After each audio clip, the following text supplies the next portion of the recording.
And welcome inside the Backstage Pass. It is a TGIF version for Friday morning, March the 3rd. Hard to believe it's the end of the week, and we're just about 8 or 9 days out from being in Music City, USA, there March 13 to 15 at the Omni Hotel, CRS 2023.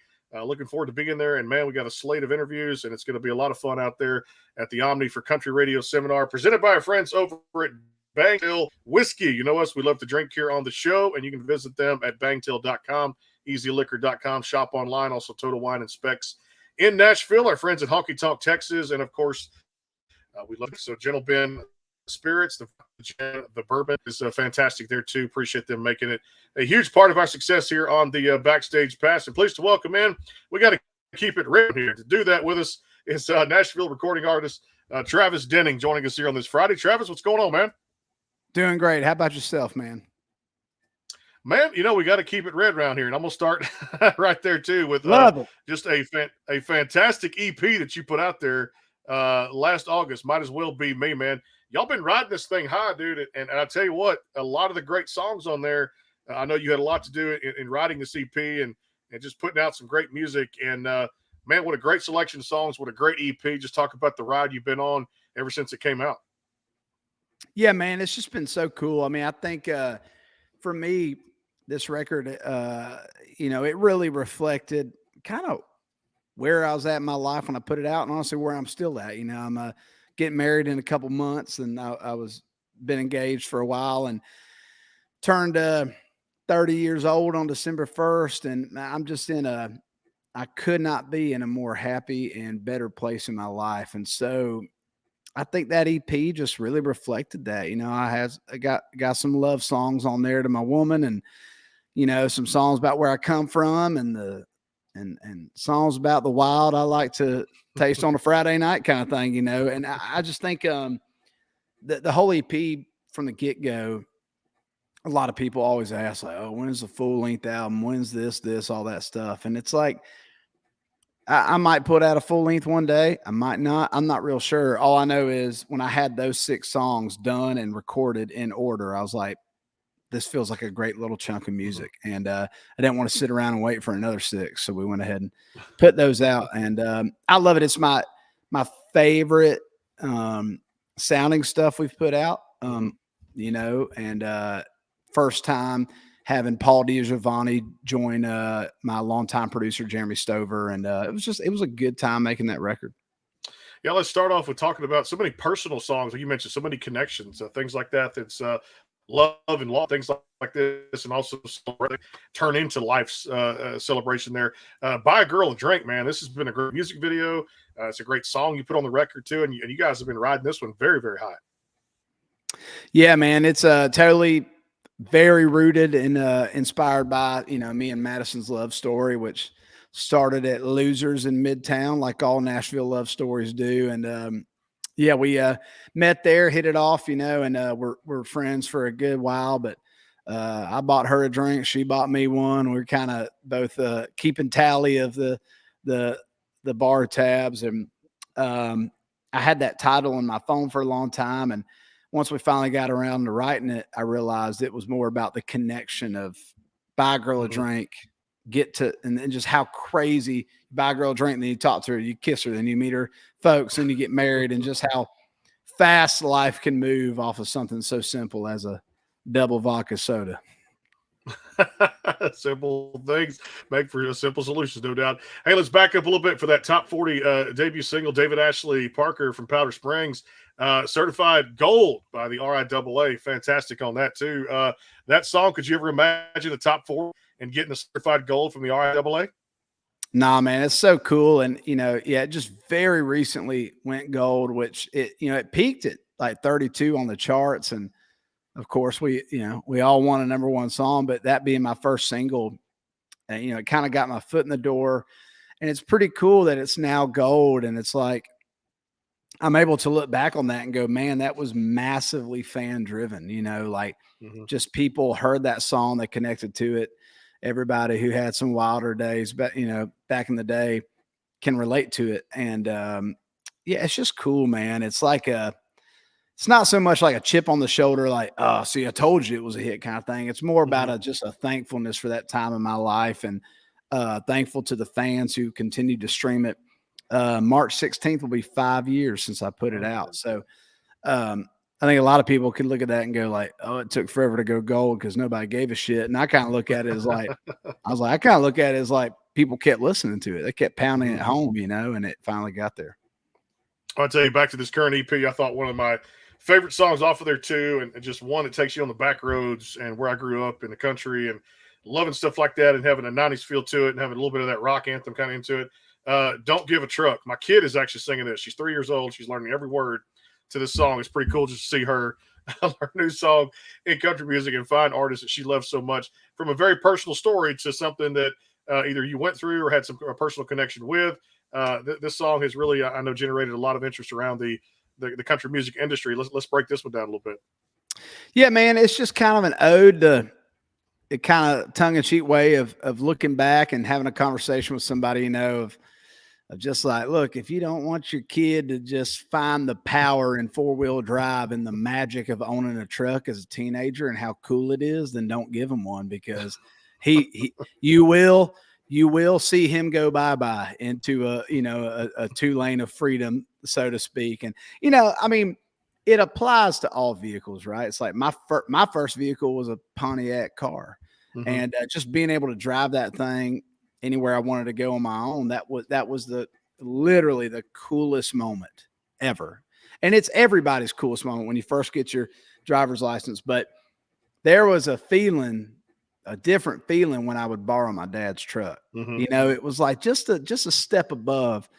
And, when I finally got my first truck, it was like, I don't know how to explain it. I think Kip Moore probably said it best. There's just something about a truck. I don't know what to say, but there is. And I think this song is it's such a cool way to just tell someone, hey, if you don't want him being the king of the road in Panama City during spring break and this and this. And then, of course, there's also just, that's kind of those first trials and tribulations of any teenager's life. It's like sometimes the best place to find closure or mm-hmm. move on or get some frustration out is just kind of by yourself in your car, whether you're parked on the side of the road, driving around, listening to music. So it's definitely one of my favorite songs. And I love the, don't give a F word, I guess it's kind of on that too. Yeah, it's definitely a jam out song. I'm glad my kid loves. Yeah, don't tell your daughter about the F word though. Yeah, no, I'll get the wife will point the finger at me, going, "No, watch that word, watch that language, no doubt." Man, I want to go back to even more successful with that. You guys wrote a big song out there in 2020 when you put out "Beer's Better Cold," the EP out there, and then After a Few was one of the highlighted songs off of that particular EP. Just some more great music to get out there. And a single you guys took in Abby, which was a very successful tune. Some pretty good memories about that EP, and especially the song After a Few, right? Oh, 100%, man. It's still crazy to look back on just that moment in time. Obviously, COVID just put everything to a screeching halt. And, when I look back on that year, we had everything planned out. We were on tour with Dustin Lynch. We were going to spend all summer with Sam Hunt. And then we were going to go hit some clubs and headline, and we had the EP coming out, and we knew After a Few was going to be a hit. And of course, you just hit this screeching halt, and it all comes to an end. And as a Georgia fan, until recently in my life, I've been pretty used to us crapping the bed in the fourth quarter. So I'm like, well, this is pretty par for the course, right? Everything's finally happening, and now it's not. So I took it in stride, but being able to release that EP, and on one end of the spectrum, everybody was home, so they had no choice but to sit home and really dig into those songs. And I'm grateful for that. I'm thankful for that. And yeah, man.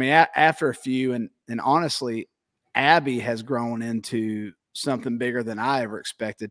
And it didn't do a damn thing at radio. It didn't even break top 50, and it is that is what we close our shows with, because it's what people come to hear. And I am so grateful for that song. That kept us afloat through a tough time. It really did. Even maybe more so than After a Few. No doubt, too. Like I said, we got a lot more music to talk about. And of course, it is New Music Friday when new projects get released out there.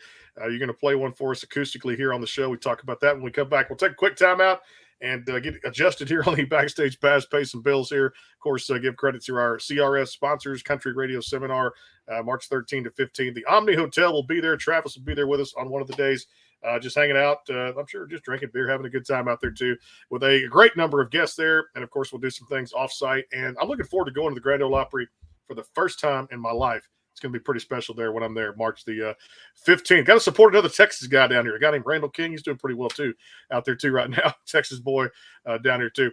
More with Travis Denning here. It is the Backstage Pass. We'll take a quick time out here. Coming right back here as we're live on the YouTube channel and, of course, at the Sports Guys podcast.com. More with Travis. Hang tight. The Bangtail pour is comprised of a sweet corn mash base. The front has a subtle sweetness and not too sharp. It has notes of a medium char or white oak for a smoky flavor in the middle, and the tail has a super smooth and warm finish.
Go behind the scenes with some of the biggest artists in music today with the Backstage Pass, powered by the SportsGuysPodcast.com. Join Brandon Morrill and his co-host Kirsty Krause as they talk to rising stars and legends about their music careers. Listen to their latest tracks and learn fun facts about the men and women behind the music you love. And be sure to tune into the Backstage Pass Monday through Friday from 3:30 to 6:30, powered by the SportsGuysPodcast.com. And welcome into the Backstage Pass. And back here with Travis Denning on the show. Of course, the countdown to CRS is on March 13 to 15. The Omni Hotels where it all goes down. And Travis and a whole slew of others are going to be there doing some great interviews, talking new music. And, of course, Might As Well Be Me as the current EP out there across all the digital platforms. And speaking of New Music Friday, here it is, March 3rd. A whole new excitement in your camp because I love this tune, Strawberry Wine and a Cheap Six-Pack. Tell us all about this one, and then you're going to perform it for us here on the show. Yeah, man, this is just a super high energy, fun song, and it's got a lot of nostalgia to it. Not only just lyrically what the story is about, but it's also, I think it sounds like something that if it was 2005 and it was July and you were driving home from work and this song popped up on your radio, I don't think you would have batted an eye that it totally fit in that kind of thing. It has a little, mid 2000s throwback to it. Some of that Keith Urban, Rascal Flatts kind of vibe. And it's a fun song. I'm really excited for it to be out. It's definitely sonically different than anything I've done before. And it's going to be cool. I hope people like it. I tell you, when I listen to it in the preview side of things, I love it already and can't wait to share it with the public out there across all those digital platforms. It's all yours, my friend. Take it away. Let's do it.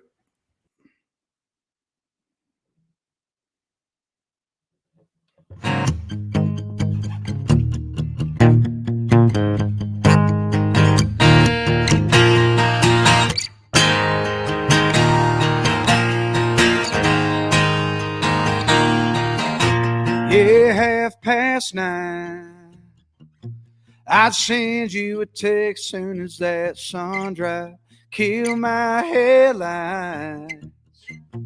Pull up, pick you up out by the mailbox. Lay the seat back, and I'd find a place to go. I'd play it cool, you'd play the radio. Find a back road with a little magic on it. Back when all we really wanted was a hand-me-down Tacoma, did in the side, 10 miles over that county line, speed limit sign. Back in miles slow, out on the wind, hot July moon, I swear that I can hear you singing again.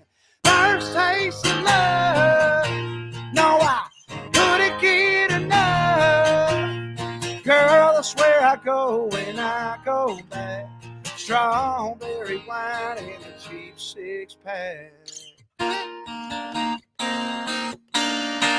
Half drunk kids on the bank of a river under wishstone stars. Yeah, we jumped right in. Set the night on fire with you in my arms. All summer long, it said don't let me go. Leaves fell, we did too. Next thing you know, it's all long gone. Girl, I swear, sometimes I'm right back there. In a hand-me-down Tacoma, get in the side, 10 miles over that county line, speed limit sign. Back in my smoke, out on the wind, hot July moon, I swear that I can hear you singing again. First taste of love, no, I couldn't get enough. Girl, I swear I go when I go back. Strawberry wine and a cheap 6-pack. Yeah.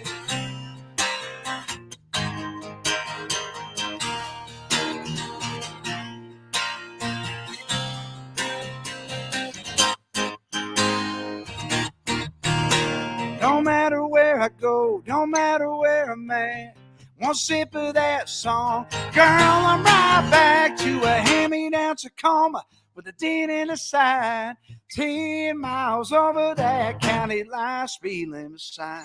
Back in my smoke, out on the wind, hot July moon, I swear that I can hear you singing again. First taste of love, no, I couldn't get enough. Girl, I swear I go when I go back. Strawberry wine in a cheap 6-pack.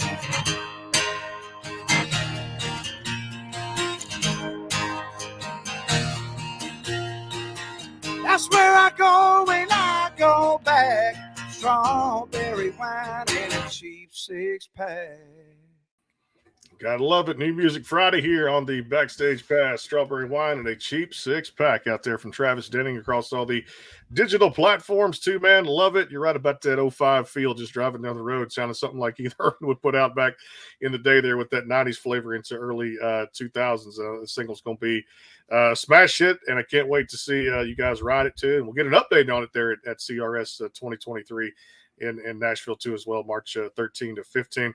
Hey, talk about the co-writing process. I know you've co-written for Michael Ray, Chase Rice, and a whole bunch of others. I know people say they love stepping in there, hearing all the other great ideas that someone else may have. And I always say two heads are better than one, no doubt about it. What's your favorite part of that co-writing process? Seemed like you've had your hand in it now for a few years. Man, I think it's just staring at a blank slate and knowing that anything can happen. You know, I think it's like, I've always heard co-writing is described as trying to put together a puzzle with all the pieces upside down.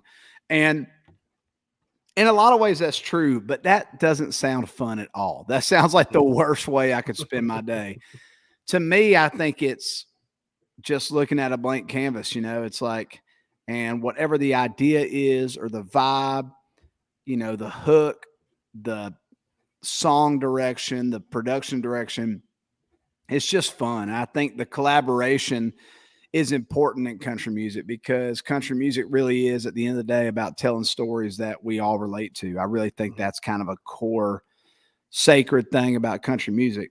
And that's why we come together, because we want that story to be everybody's story. And, you know, this one is definitely no exception, you know, that song, but even the songs I've had cut by other people, when I look at it, I just think it's, they got recorded because they heard something in that song that they related to. And it makes me feel great, man. I really don't know if there's anything more validating than having a song be recorded by another artist, especially someone that I respect and I look up to. It makes me feel like I'm on the right path and all that. But yeah, man, co-writing is just, it's a fun process. To this day, it's still arguably my favorite part of the entire journey of a song. Speaking of kind of being out there on the road, you guys have done that. Y'all had headlining your own tour, which was the Heartbeat of a Small Town tour you did, and of course being out there with the likes of Brothers Osborne and getting to kind of see what those folks do and how just they grace the stages of ACM, CMA award shows, and of course big amphitheaters and things like that. Do you ever kind of take back a little bit of that too? Kind of some people say it's like going back to school when they're out there on the road with people that have just done it for a decade or longer now, and taking some notes there to bring into their own shows, or just understand they're real people just like us who are emerging artists, right? Yeah, totally. We toured all last summer with Dierks Bentley, and that's definitely the quintessential example of somebody who has literally made it. I mean, he's done everything that you could set your mind out to achieve in country music, and being able to see how he works a crowd, how he treats people, that kind of positivity and that kind of fun that we had on tour trickles down. You know what I mean? It comes from the top down, and it's just amazing. And Brothers Osborne just whooped our ass every night. I mean, they're just literally so talented. Their band is unbelievable. But the biggest thing I took away from there is like, don't be afraid to let the music side of the live music, run on its own a few times, because at the end of the day, it's like, they can listen to your records in the car, but people do come to watch you do something different live. And so Bros definitely showed us that is more than acceptable. No doubt about it. Hey, I love the EP you guys put out too, which was Dirt Road Down. Let's talk about some highlights off of that one too, especially the title track of it. And of course, I loved any kind of truck song I'm going to enjoy like that. We talked a little bit about Don't Give a Truck, but also the Grew Up with a Truck off of that particular record too. A lot of good success with that one. Yeah, that is the only song that I've recorded that I wrote by myself. And it started as a song that I wrote during a partnership with Charles Schwab and their golf tournament on the PGA Tour. And they were giving away this like just badass old Power Wagon from 1946 and just a sick truck. And they were like, hey, we'd love for you to write a song kind of inspired by this truck, and like and let's use it to push the thing and everything. And it was not hard to be inspired by that epic monstrosity of a badass truck. And again, man, Kip Moore said it best. I mean, it's like, it's just, when I look back on what Grew Up with a Truck means, it's like, man, if you went through these things and you felt like this and you did this and this is the kind of fun you had, then I bet you grew up with a pretty dope ride. And, I got a lot of buddies back home that can definitely relate to that song. No doubt. A lot of fun there. Dirt Road Down, I thought was just a great feel out there. Another great country song that people can kind of resonate with out there too at the same time. Great title for an EP, and it just kind of fit, at least my mind, in my opinion, it just really fit that record very well. Yeah, that's what we call a S-Bass. Should have been a single. No, I mean, just a massive song for us. I mean, it streamed its ass off. I mean, and it's a perfect song. And I've found it. I kind of struggled to find where it fit in the set. And it was like, we'd play it and people loved it, right? I mean, they knew it. But in my head, I thought like, okay, it's got a lot of streams and it's killing it on streaming. So we got to play it towards the end of the set because they're coming to hear it. And it's like, man, it's like, that doesn't have to be the rule. And so I think it was when we were out with Jake Owen last year, we had a 45-minute set. And I was like, I'm tired of playing 4 or 5 songs at the front that nobody knows. And we added it really early to the front of the set. I think it's like the 3rd song in our set. And it's been awesome. It's been so cool. And now the energy with that song is just like through the roof because we kind of build into it. Another thing we took from Brothers Osborne, just those transitions and those old school Allman Brothers and Southern rock stuff where they ebb and flow into songs. And the second we hit Midnight Friday Night, you text me, if it's a headline show, they just go off. It's awesome. I love it, man. That's what your music does, man. It's like, I always describe it as kind of like that Cobra bite. It's going to get you up front. It's going to get in there with the guitars. Y'all love the jam. The ballads are great too. And it's going to strike when it needs to strike. And when you hit that chorus, it's built itself up so well. It really has. And one of the songs that did that off the Might As Well Be Me EP was just a terrific love song, River Name Mississippi. as far as that goes. And I love that song, Travis. I think y'all did a great job in the studio, a great recording side of it. I'm sure the demo had to be good too. And you guys going in there, putting your own personal touch and mastering that one. That's a great song. Man, I really appreciate hearing that, because I feel like that song, it like bums me out thinking about that song, because I just felt like that song sounded like a damn hit. Yeah. You know, I mean, not like tooting horn, but I just was like, I remember we wrote the song, and I remember I played the cut for Cole Swindell, and it was at a summer festival, and we had toured together earlier that year, and I was playing him the EP, and I played him that, and he made me play it over for him twice. He was like, that is stupid good. And all credit to Cole Taylor, one of my best friends in the world. He had the hook and the idea, and it just like, I sit there and go like, you know what? If Justin Moore recorded that, I bet that'd have gone to radio or so and so. And I go like, hey, I'm still happy I got to record it, but I just always felt like that one felt like a no-brainer. And it just, I don't know, man. I mean, it's so fun to play live. It connects with fans, and the people who know it love it. And that is, at the end of the day, what matters. That's it. I love it. That's, like I said, many others out there too. And off the EP, She's On It, man. You guys had, I believe, a single before you added it to the record too. That's another one to me was top 10 at radio, and from our former guy who spun the old CDs. Yeah, what CDs back? Well, I remember the CDs, loading them up and putting them in the old computer and putting stuff out there, and also buying CDs at concerts. But She's On It had another good feel to it. Yeah, that was a song I wrote in 2016, and you know, it was a big lesson. I didn't record it early on, and I can't really tell you why. I think I was, you know, I was 25 years old. I wanted to sing about fake IDs and, you know, toxic love in a bar, like after a few. And I don't know if I was like, I think there's a level of maturity in the sound of that song that I thought that I couldn't maybe pull off. And, you know, we got back around to pick for songs for the EP, and it kind of got brought back up again. And I'm like, and it was a big lesson that I have stuck to, and I'm still doing it now. I'm just like, you know what? Life is too damn short, and this career and this dream could go up in flames tomorrow. So I'm just going to record the songs that I want to record and not give a damn about any other thought. And so that was the first song we recorded for the project, and it felt like a great anchor. And yeah, man, it's one of my favorites. I think it was one of the first songs I wrote that had one of those, you know, big turn of phrase kind of titles where you say the title 9 million times, but it means something different every time. And that song just feels so country to me. Like, I love that song.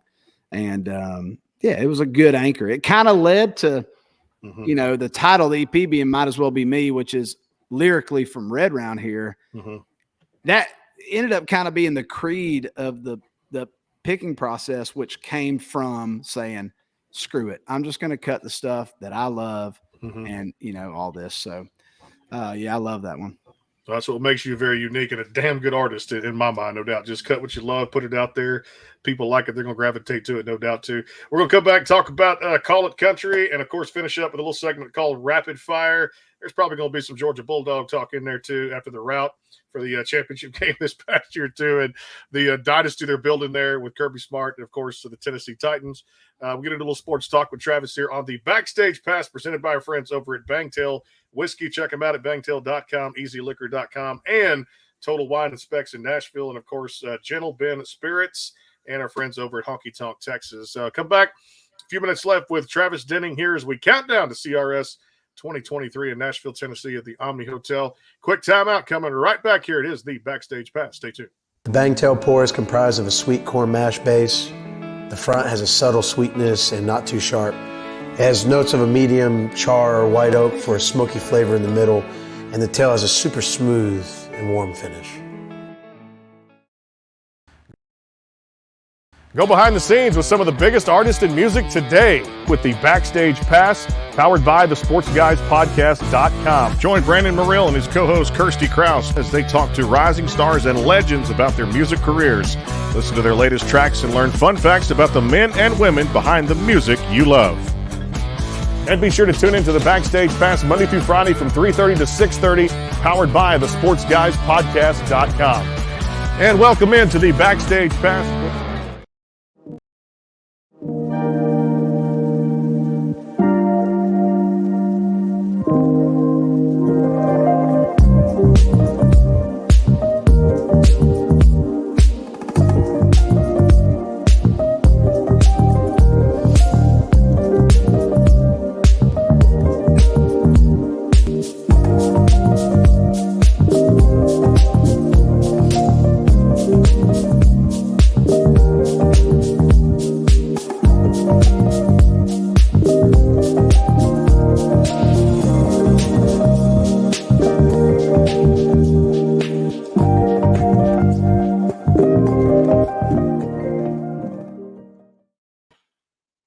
Prosecco process there. The vodka, the gin, the bourbon is fantastic. Find out for yourself at gentleben.com.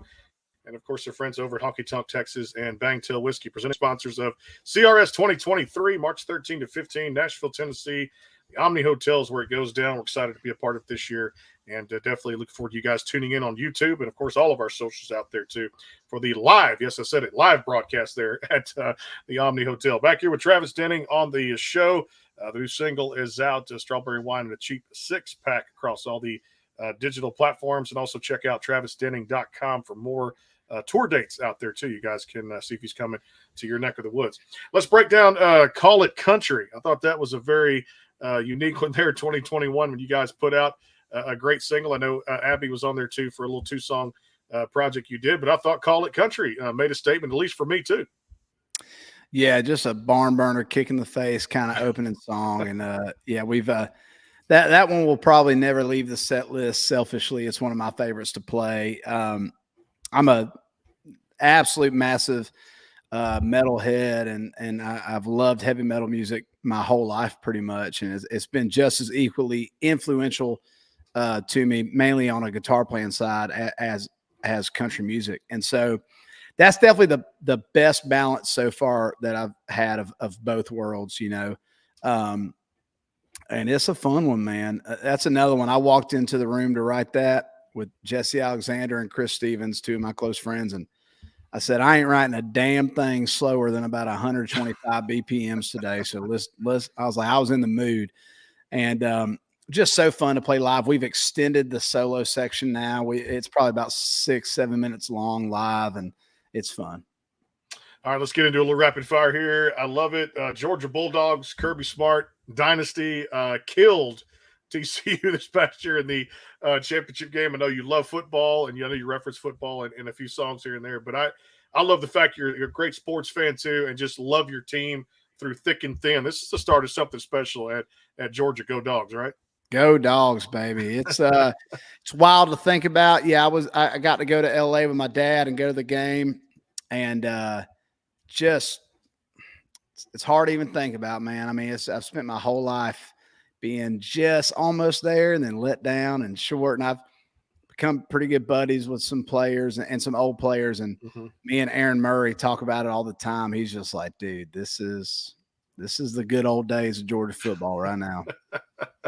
I love it. Great to see him back on the national scene too. And I just got tired of Alabama taking it over for 7 out of 9 years. So yeah, it's funny to see. Now, trust me, I'm sure they ain't ever gonna not be in the picture, but it's funny to see them. Everything they talk about and say now, the fan base does. I'm like, oh yeah, I remember saying that about 7 years ago. I had the same thought. If this could have happened and this would have happened, then maybe this would have happened. It's like, well, it didn't happen. It happened for us. I'm sorry. No doubt. Well, hey, NFL scene, the combine's going on now. You've got the draft coming up here in April. Look, the Titans have been knocking on that door 2 of the last 3 years. I guess in a way, because I'm a Aggie fan down here. My wife, Texas A&M, we grew up rooting for him. She went there and graduated from there too. So we always love to see Jimbo kind of get it right down here. I hope Ryan Tannehill is still the guy, and if not the guy, a part of the scheme that they're going to run there in Tennessee. What's kind of the expectations, I guess, combine, draft, and moving forward into this new season? Is Tannehill still the guy? I'm not sure. It's a tough situation in my opinion for a few reasons. First off, you got a guy who is, I mean, dude, he's been a great asset. I wouldn't say I don't know. It's so tough, but I think the ultimate thing you're going to find, dude, is that like This was his final year on his contract. We know how this goes. That dude's going to want a lot more money than somebody's going to want to give him. And I just don't know if the Titans are going to do it. I don't know if maybe they see him as the guy. Maybe they don't. I really don't know. Vrabel and I are really good friends, but I mainly just go over to their house and drink wine and eat pasta. I don't really ask too many questions. So I just, we usually talk about music. That's the biggest thing we talk about. But I don't know, man. I could see it going either way. Fun fact, Tannehill lives about 10 minutes from me. He built a nice big old house down the road. But I don't know, man. I'd hate to be making those decisions. I'll say that because I think it's a tough one. Tough job being a front office personnel in the National Football League, no doubt, too. And, of course, I worked in pro sports, so I can tell you it's a very tough thing when you got to make some decisions that are difficult on both sides of the tracks, no doubt, too. All right, I guess favorite hobby to do away from music, is it hunting and fishing? Fishing is number one. And then, I'd say fishing. I've gotten super into playing pickleball. I don't know if you've played that, but it's a lot of, oh man, it is a workout and it's fun and it's easy. It's somewhere in between tennis and ping pong. Okay. It's you can get dressed up and go play at a country club for it, but like you can also drink some beer and have fun playing it. So I do that with the boys on the road. But yeah, man, I'm getting real close to the smallmouth coming up to spawn and biting that spring bite. So I'm counting down the days for that. Usually April, I'm very hard to get in touch with. You can even ask my fiance. She knows I'm fishing, but the phone may not be touched for a while. Nothing wrong with that. We want to be left alone when the line's in the water too, no doubt. All right, is there, when you guys are on the road or even at home, who does the cooking in the Denning household? We actually both do it pretty evenly. I'm not gonna lie, I think we're both pretty banging in the kitchen. Madison is I'll cook you a steak that you will swear is as good as any steakhouse you've ever had. I can smoke the hell out of some chicken wings. And then Madison can do a lot more of the finesse things. She's really good at some intermediate to expert, like Italian dishes, things that take some skill. Great baker. She'll make some homemade bread that's just to die for. So as a force, I bring the meat and potatoes to the table. She brings the finesse, and we entertain a lot at the house for Super Bowls and things like that. And nobody walks away hungry. I can tell you that. That's a good thing. Like I said, hey, bring some of that to CRS, but we'll be snacking all day long. We'd have to go out. I'm about to say, me and the band we're looking into getting a rec tech for the roads because we're going to play a lot of fairs and festivals this summer. And I'm like, man, it's going to be good weather. We should be smoking some chicken wings. I love that too. All right, let's say Travis won the lottery, whether it be Mega Millions or Powerball. What's the first thing you do with the money if you won it? Oh, very first thing, I'd probably pay off the house. And then I love my boat. I don't have plans to change it. But at the end of the day, if it's cash money, ain't no big deal. I'd probably buy a Skeeter FXR 21. I think I would probably do that. I would do that. But I do like my boat. My boat's got character. It's a good boat. I know that too. Like I said, buy a girl drink. That's one of the first. It makes me think of it right there too. Yeah, buy a Travis a boat. That'd be the plan. Good way to lose it that fast too, no doubt. Yep. Hey man, congratulations on everything. Might as well be me. The current EP is killing it out there across all the digital platforms and streaming platforms out there. Look forward to seeing you here in a couple of weeks there at CRS. And you're gonna drop by and give us an update on strawberry wine and a cheap 6-pack, my friend. Good to get to know you. And I know there's more success coming in the Denning camp. And my friend, we appreciate the time, no doubt. Yes, sir. Thank you, man. I'll see you real soon. You got it. Travis Denning here on the Backstage Pass. Don't forget tomorrow here, Friday, Aaron Watson coming up on the show. We'll get what's coming up on his camp. More to come here on the Backstage Pass. More great shows next week. Y'all stay tuned for more, presented by our friends over at Bangtail Whiskey, Gentle Ben Spirits, and, of course, our friends at Honky Tonk Texas. Stay tuned. A lot more coming as we count down to CRS 2023, Nashville, Tennessee, March 13 to 15 at the Omni Hotel. We'll see you soon. Our thanks to Travis Denning and his camp for setting all this up too as well. And we'll see you guys tomorrow with Aaron Watson on the Backstage Pass. Until then, take care.